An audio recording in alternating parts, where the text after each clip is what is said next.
What is up, Bat Family? Welcome to the first installment in a new series on the channel, the Batman Rogues Gallery Adaptation Series. So this is the first episode in this new series I'm going to be doing, and what exactly is it that I'm going to be talking about? Well, it is kind of in the name. I'm going to be making a number of videos in this series dedicated to just going over how I think that Matt Reeves' The Batman universe could adapt future Rogues Gallery villains that may or may not, and that's something important to note here. I'm not saying they will, or every single person I do a video on will, but may or may not appear in whether that's in an upcoming sequel, such as the Batman Chapter 2, Chapter 3, or of course the possibility of some appearing in spin-off HBO Max shows. The whole point of it is to imagine how the Rogues Gallery would truly be adapted within this world that Matt Reeves has forged, or at least as close as possible. As you can probably tell, it's going to be a long video, especially the first one, because I feel like I want to set the stage for just future Rogues Gallery adaptations anyway, through talking about this world, what Matt Reeves has said before. So, with that being said, let's get into the first chosen character for this series, and just how I think Matt Reeves, with the world he created, would tackle Victor Fries in his The Batman universe.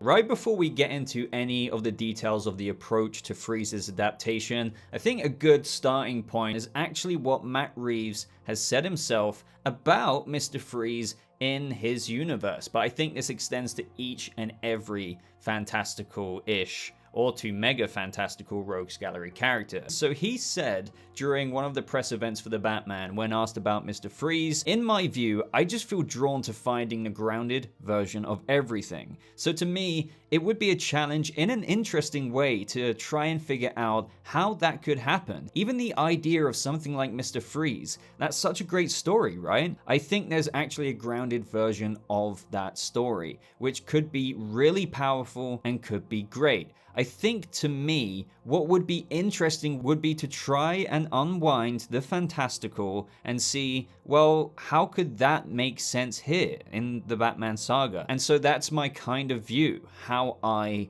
see it. So for the rest of this video, I think to me, and I think probably to you as well, it's very important to take this into account when thinking of the future of the next possible 2 movies. And the reason I wanted to highlight and focus on that is because of one simple thing in my mind, and that is that the Batman universe in its movies and TV spin-offs is highly unlikely, in my opinion, to utilize the highly fantastical aspects of the fantastical Rogues Gallery villains. But let me stress, I do need to make this incredibly clear, that doesn't mean that the more fantastical characters can't still be adapted into his world. It's just that, as Reeves said, with characters like Freeze, whom I argue is not nearly as fantastical as characters like Poison Ivy, who can cast her arm out and then within the middle of a road, a plant or a vine could just burst through. It just means that Reeves would have to unwind said fantastical character like Poison Ivy or Freeze or whoever have you,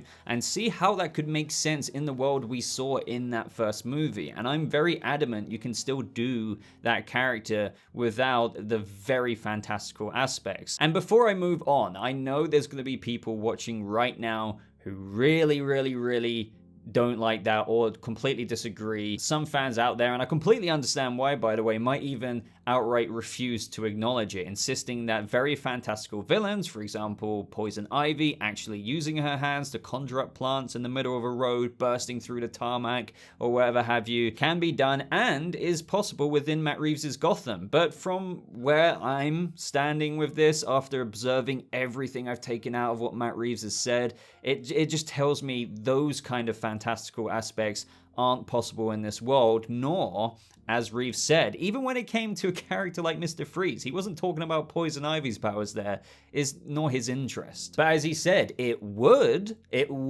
be his interest to unwind the fantastical, as he literally states. And how could he make sense of a rogues gallery character like Freeze? And I do think there is a silver lining upon learning this reality and take from Matt Reeves. So the good thing with Mr. Freeze is that, as I've already mentioned, even though there are more fantastical aspects to his character than, let's just say, Edward Nashton's The Riddler, Mr. Freeze is still a long way away from being able to cast out his hand, blow a freaking plant through the road, fly around Gotham City as a literal man-bat. So for me, prefacing this whole introduction into this video, and I just felt like it's important to get into the root of this universe's DNA and how it could construct from there on out when talking about these characters in this series. Freeze is one of the more believable villains that could be adapted in Matt Reeves' The Batman trilogy, even if they don't choose to bring him into the next couple of films. I do think it's also important to say, just because Matt Reeves is fairly insistent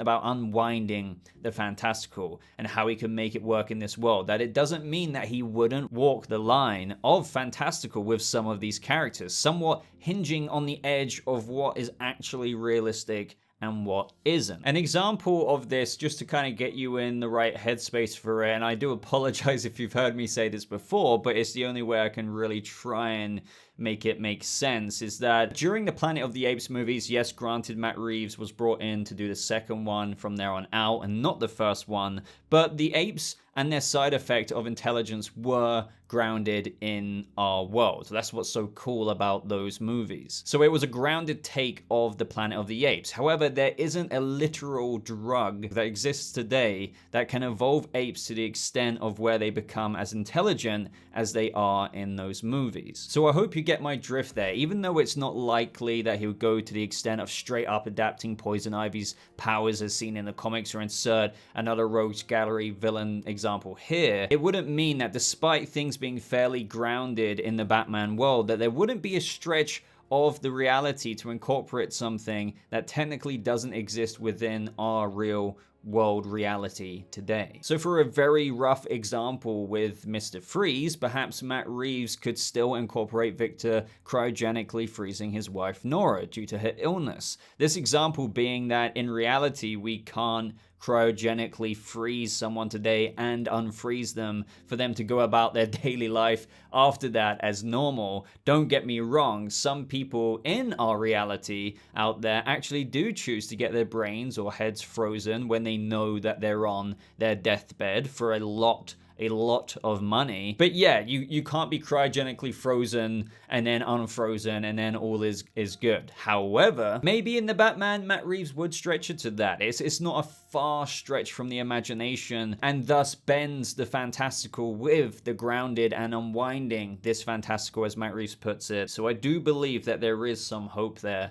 for that level of fantastical. But to offer a more extreme example of fantastical with Mr. Freeze, you could have Matt Reeves having Victor still needing to wear some sort of suit to stay at near sub-zero temperature in order to live, which, as we know, in real life, nobody would survive for long at all at a sub-zero temperature. You would freeze to death. Now with this example, this is one of the ones where it's very much so an X to doubt on my list of what could actually be incorporated. I do think they will go and walk the lines of fantastical. Maybe the cryogenic freezing of Nora could be done and you could be brought back, but staying at constant sub-zero is one of the ones that I just don't know about. So let's now look at the ways in how I think Freeze could be portrayed through that of Reeves's vision, grounded Gotham and world, but I also feel like we need to look at the larger scope of what was already served up on a plate to us in this first movie. So to get this one out of the way, I do think, as per what Reeves did with the Riddler,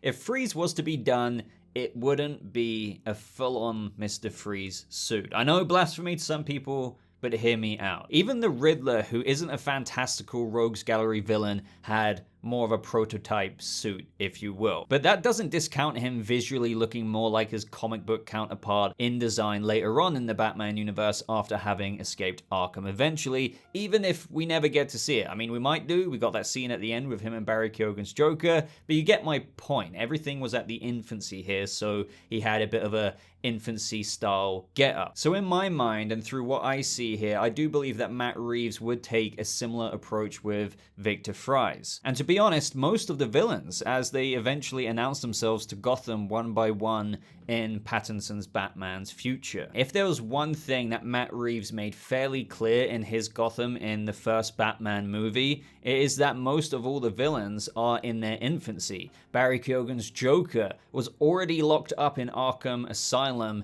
within Batman Year One. The Penguin isn't quite the Penguin Kingpin he will be, likely in the Penguin series, but Riddler was emerging for the first time. He had his fun broadcasting on the Gotham news. So all while the other characters may be out there, whether that is Jonathan Crane's Scarecrow or Victor Zsasz or whoever, it's likely that they aren't yet fully established as the characters that we know them to be in the comics. And so, naturally, the assumption is that appears to be the blueprint for the Rogues Gallery villains in Matt Reeves' universe so far. And it makes sense. During the events of the first movie, Batman is only in Year 2. He's done Year 1, and he's 1 year 6 months in. And by the time he's at Year 8 to 10, Gotham would likely have a variety of stories to tell about these popular villains who have yet to make their name in the city. So if we saw Mr. Freeze adapted in any of the remaining movies, there are multiple ways that Matt Reeves could still approach it. And that's another point that I think is also important to remember. There's so many variations that pertain to walking the line of fantastical, or rather being very grounded. So let's first start with the more grounded takes of what could happen with Victor Fries, aka Mr. Freeze. Don't get me wrong, this isn't going to be a screenplay or anything like that, but more of an outline of where things could go with different approaches given what we've already covered. First off, I've always imagined, and still probably forever will imagine, that Freeze has ties with Gothcorp. I do want to acknowledge this. I know there's quite a few people out there, and again, everyone can have their opinions and takes and visions for these characters. After all, that's all I'm doing here in terms of just trying to apply what could be done in Reeves' Gotham. But some people say if Matt Reeves were ever to do Mr. Freeze, they shouldn't have any aspects of Heart of Ice or his wife Nora. But here's the thing, I do fundamentally disagree with that. That's not me saying that they should straight up clone it, nor do I think Matt Reeves even would, but it should definitely be an inspiration. And all I mean by definitely being an inspiration is no different to how the Batman Chapter 1 was inspired by Darwin Cook's Batman Ego, or The Long Halloween, or Batman Year 1, to just name a few of the inspirations behind that first movie. So going back to what literally reinvented Mr. Zero to Mr. Freeze, having a tragedy or a man willing to do anything to prevent his wife from dying, in my opinion, is too strong of an inspiration to ignore. Like, way too strong. And one of the great things about the Rogues Gallery villain Mr. Freeze is that he's arguably one of Batman's most sympathetic villains, and no matter what views anyone may hold as to whether this could, should, or would be adapted in the movie, it's a great opportunity for Robert Pattinson's Batman and what Matt Reeves has already shown in that first movie, from start to the growth by the finish, to tackle a new villain that forces him to adjust his outlook on villains in Gotham City from black and white to maybe a bit more of a gray area. Because again, Victor, even though he can do some very bad things, isn't exactly in that black or white, okay, you're straight up evil or you're just not a villain. And as Matt Reeves has said before, that's how Bruce did view people at the beginning. You're either good or you're just not. And Selina challenged that. He's literally talked about how Selina kind of just threw his worldview out the window and put a wrench in it. So Freeze could do that, just in a obviously a lot less personal way compared to Selina Kyle. And don't get me wrong, Batman will still have to stop this man from doing whatever he does in this hypothetical second or third movie. Whether it's perhaps killing those he views as responsible for shutting down the Victor Fries cryogenics project and thus leading to Nora's death perhaps, or if she's still alive, the crimes he is doing which force him to abandon all moral and ethical principles in the name of trying to save her life. No matter what approach or stage setting you want to go with there with Mr. Freeze, it would still be a very complex story that just wouldn't be so one note. And I'm not saying the Riddler was one note, but I'm just saying if you want to do Mr. Freeze, you can most certainly do a complex story. And that's something Matt Reeves has spoken heavily about when it comes to his adaptation of these Rogues Gallery characters. The focus being a lot of the characters he has already introduced or eventually will bring in, from that of the Penguin, Selina Kyle, to even the Joker with his congenital disease, the Riddler, and yes, of course, even the Batman himself. They've all gone down their own roads that lead them to this very life they've chosen to go down,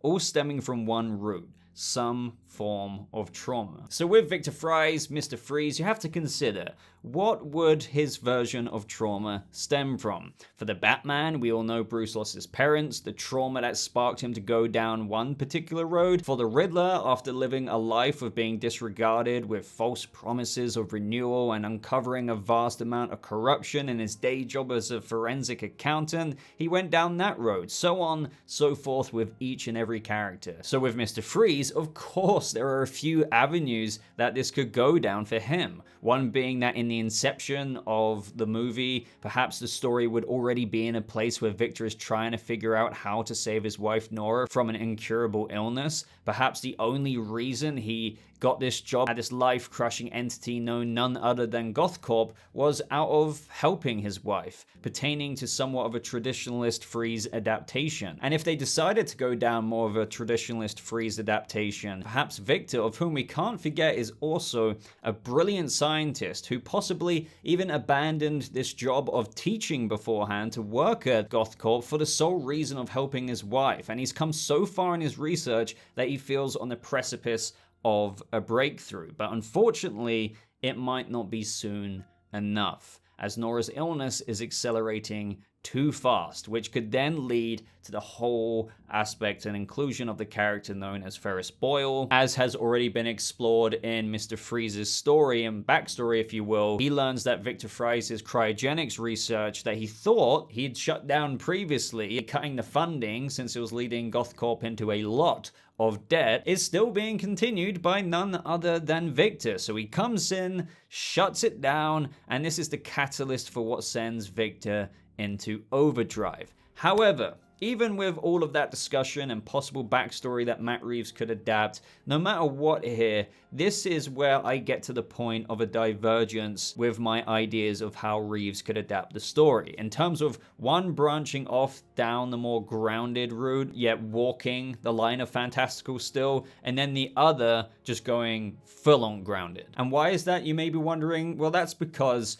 as many of you actually already know, sometimes at this part in the story, due to the situation that happens when Mr. Freeze is, let's just say, confronted by Ferris Boyle, he barges in with some security guards, forces Victor to shut down everything, and Nora's literally in suspended cryogenic freezing mode, if you will. The coolant chemicals, the key thing here, the coolant freezing formula that allows all of this to happen in the cryogenics, get all over Victor and lower his body temperature permanently, thus leading him to only be able to survive at a sub-zero temperature. Or if you want to go back even earlier in Mr. Freeze's story, when making his ice gun, the freezing formula covered him, and it's a very similar situation, having to stay at freezing temperatures to survive. That's the situation of where it's like, okay, we got to walk down the grounded route, the very grounded, or the route of grounded but still walking the line of fantastical, because all of this, as I'm sure many of you can gather,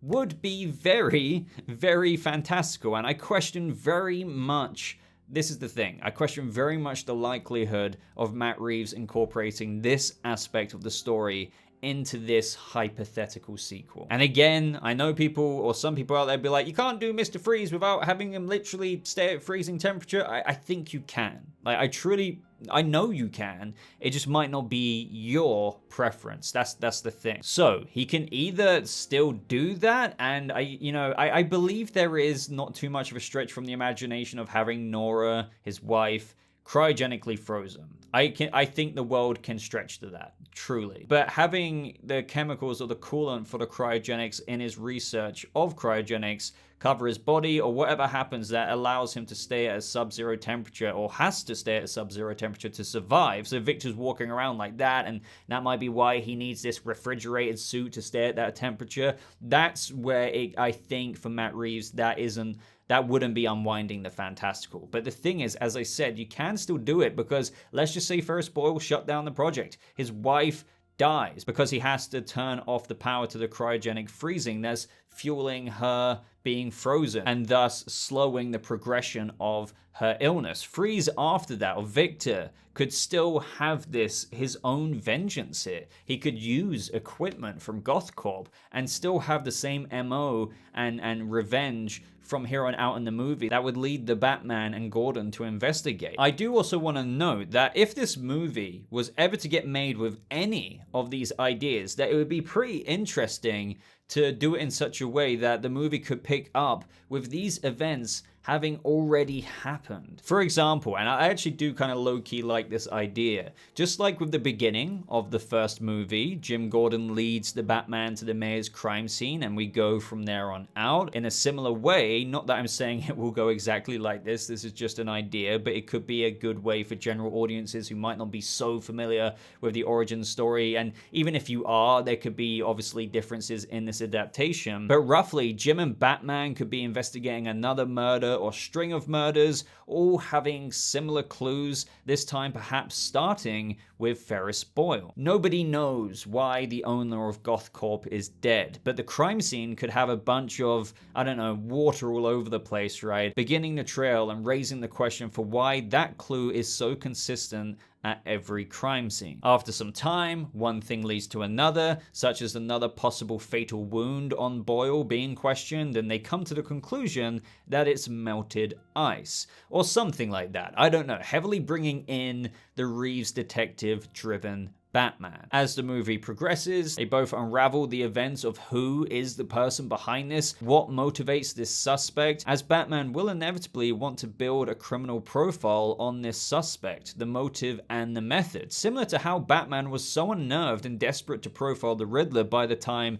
the Commissioner died and wanted to think the way he does, that he even went to the Joker in Arkham Asylum in that deleted scene. Not that I'm saying he'd do that again for Freeze, go to the Joker that is, I'm just saying he will want to build this criminal profile. So perhaps after this, they try to identify other targets that this suspect could go after. Perhaps there's even run-ins with Mr. Freeze, as he's more of a physical villain than that of what the Riddler was, so on and so forth. But here's the thing, even after all of that, and I can imagine that happening in some way, shape, or form, a blend of the ideas with some innovation, it leads me to go back to questioning the likelihood of some form of the cryogenic coolants going all over Victor Fries, thus him requiring to wear a suit. Now, we already spoke about how I think that he won't need to stay likely in this, even if they walk the line of fantastical at a sub-zero temperature. Like, would he really need to do that in this world? Is that something they would actually adapt? Again, let's remind ourselves with Reeves saying, in his own words, unwinding the fantastical. And how could that make sense here?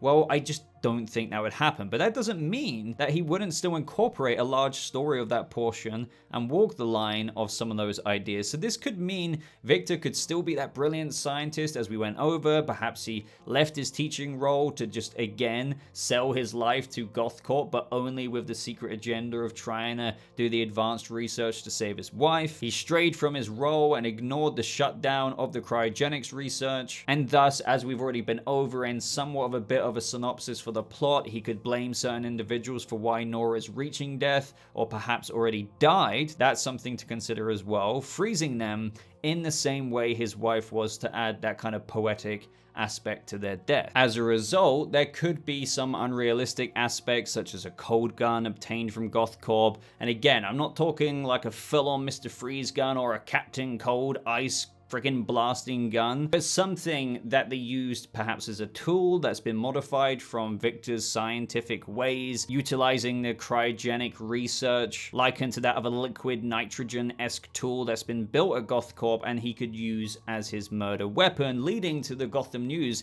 even labeling him as this Freeze killer. Perhaps the suit could be thrown in as well to help, I don't know, utilize that gun. Perhaps there's tanks on his back to use as the freezing ammunition, if you will. I don't think his suit would nearly be as heavy duty as modern day adaptations. I think Reeves would do what he did with the Riddler, as we went over earlier on in the video. There'd be this kind of signature visual qualities to Victor, possibly even going as far back as the first iterations of Mr. Freeze, aka even Mr. Zero, but more of a lightweight design to the safety suit, yet still practical. That's also very important. I've always imagined like this very kind of early newbie Russian cosmonaut slash astronaut suit. So with that in mind, I really do think that a Mr. Freeze portrayal can be achieved without major fantastical aspects of the character being adapted. It would be a Mr. Freeze that works within this world and is still largely, literally largely that character.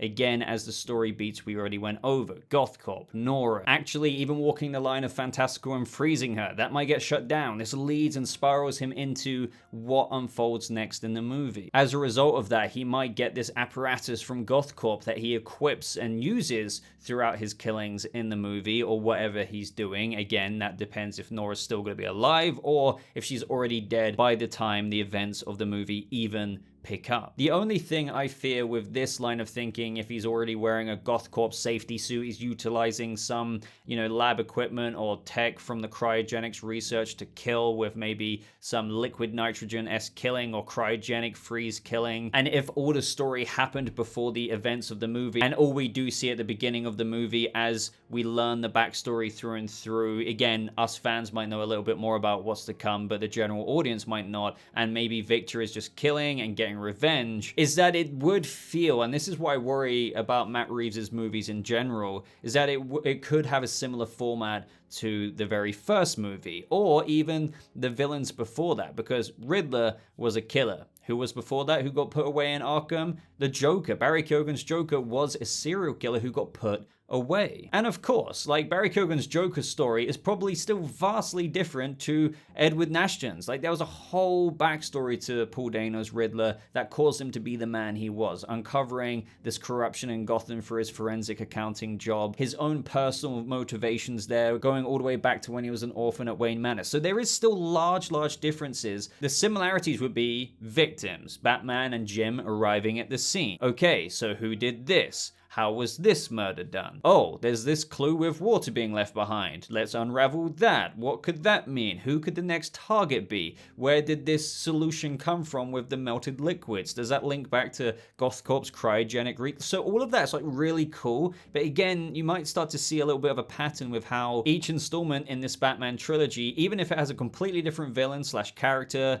even backstory, the format could be a bit too similar. But here's the thing, even with all of that considered, I might be letting my apprehensions get a hold of me a bit too much there, because what's one thing that Batman has to deal with most, if not all, of his rogues gallery characters? Murders. Like, that people die, whether you're thinking Mad Hatter, Scarecrow, Fear Toxin victims, Professor Pig victims, freaking Joker victims, Riddler victims, Victor Zsasz victims. It goes on. They all have victims. That's the thing. And when Batman, Robert Pattinson's Batman, and Matt Reeves in this world stumbles this character across that on crime scenes with Jim, as they first come about, as we went over, most villains in the Rogues Gallery are likely in their infancy. Well, what would you do? you would investigate it. You would go through a similar format. I would like to think they would go through a lot more of an effort to shake it up, but no matter what, it feels like there's this inevitability of investigation. But that makes sense because this Batman is a lot more detective focused than what we've seen in other movie adaptations. So I feel like that is, as I said, an inevitability. I would like to think that even though the way I may have mildly put an outline out there in this video of ways that they could tackle Freeze going to GothCorp, Nora this, Nora that, maybe Nora dead, maybe Nora alive, maybe all of those events to Freeze's origin happening before the movie starts, similar to Riddler and how he already cottoned on to the corruption and we just pick up with him already carrying out his plan, or with him actually trying to actively save his wife throughout the movie. No matter what way you go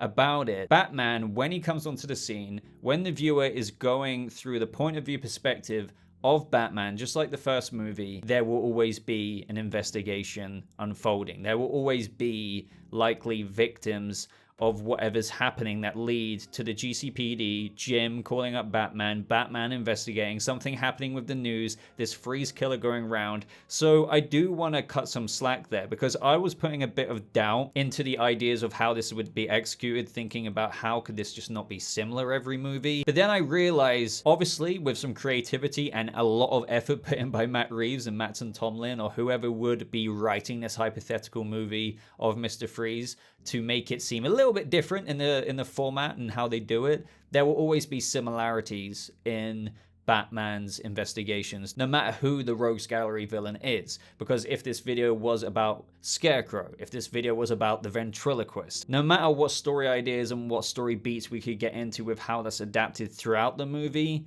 we're still going to have a similar process of Batman knowing nothing, pretty much nothing, same with Jim, and unfolding a detective-driven process from start to finish. But with all of that just said there, one thing that makes me feel so strongly, I think, about Mr. Freeze, and I've always been down to see Mr. Freeze in this trilogy in the ways that I think is unwinding the fantastical in a grounded take as per the point of this video, but one thing that would make him quite different from some of these other Rogues Gallery villains, and what I have maintained in this video, is the man who Victor is. What motivates him to do what he does, his obsession with saving his wife, turning into his compulsion to do whatever is necessary to save her, a man so compelled by his love and saving his wife that he'd do anything and everything, commit crimes, even if he has to kill to get access to certain materials in order to save her. That is what would make, I think, the movie feel a bit different from like, oh, look at Edward Nashton. Look at the way he was talking to Gil Colson when all of that was going down. Look at, or imagine what Barry Keoghan's Joker's movie would be like. They are a lot more unrelatable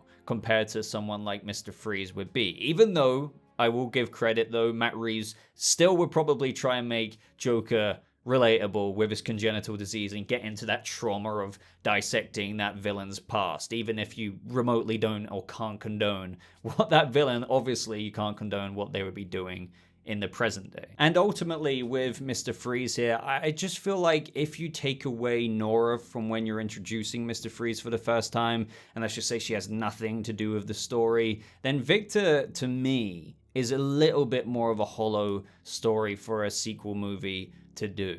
I've seen ideas out there as Victor or Mr. Freeze as this killer for hire, just using Freeze methods of killing. That's just not nearly as interesting to me. Again, if you take into account everything we've gone over with Matt Reeves and how he's articulated each character of his comes from a similar point of trauma, but each character diverging down in their different paths, and Batman having the most straight and narrow one, which is still very debatable. Mr. Freeze is just that much more lackluster if you take away one of the most interesting things about what causes him to do what he does in a lot of his stories. So guys, after a long deep dive ramble about, you know, the Batman universe, Rogues Gallery adaptation series, how maybe Freeze could be done in Matt Reeves's lens, what way would he be executed versus, you know, walking the line of fantastical with groundedness or full-blown fantastical, which again, I feel like I have gone through the process of trying to realistically maybe eliminate.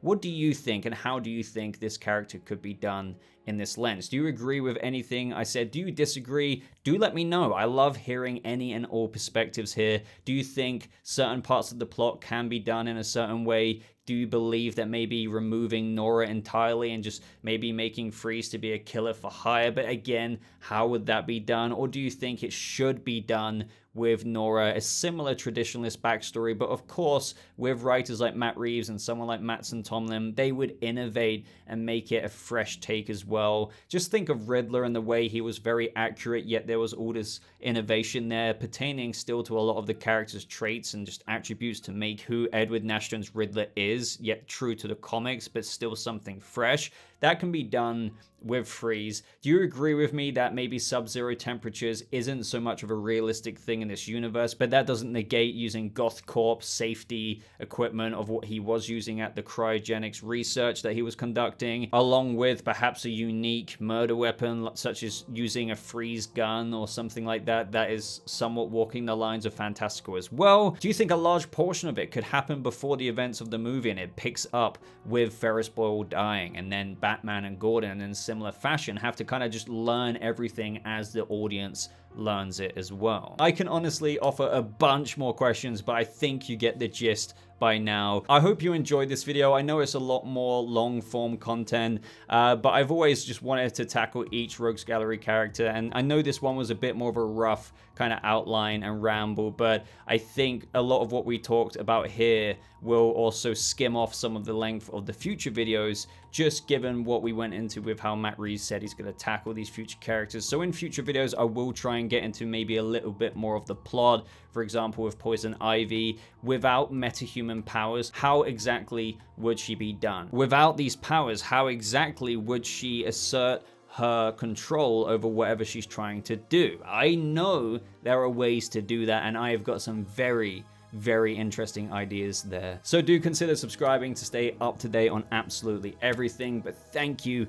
so much for watching. I hope you all have a lovely rest of your day, and I'll see you fellow Bat family in the next video. Goodbye.